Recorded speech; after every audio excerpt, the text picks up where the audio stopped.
ان انا طالعه لكم والله بالمنظر ده. انا بخير الحمد لله. بس انا عملت تاتو في حواجبي زي ما انتم شايفين كده. كنت في كوافيره وقلت لها ان انا عندي حساسيه، وكنت عملت قبل كده بالحنه، والحنه كان فيها اكسجين بس طبعا كان ضعيف. عملت فيها افيق صغننه بس كده، ما عملتليش المنظر ده خالص. قالت لي لا انا عندي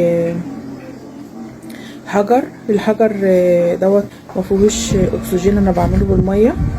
اتاري الحجر طبعا معجون بالاكسجين. حلو.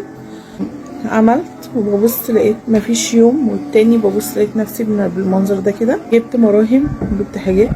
انا بس مش بتكلم على حاجه، انا بتكلم ان لو اي واحد عنده امه اخته بنته خطيبته خلوهاش تعمل التاتو دوت عشان ما تبقاش بالمنظر اللي انا فيه ده كده. لو هي عندها حساسيه وتخاف على بشرتها وتخاف على نفسها، وربنا يجازي اللي كان السبب. حسبي الله ونعم الوكيل.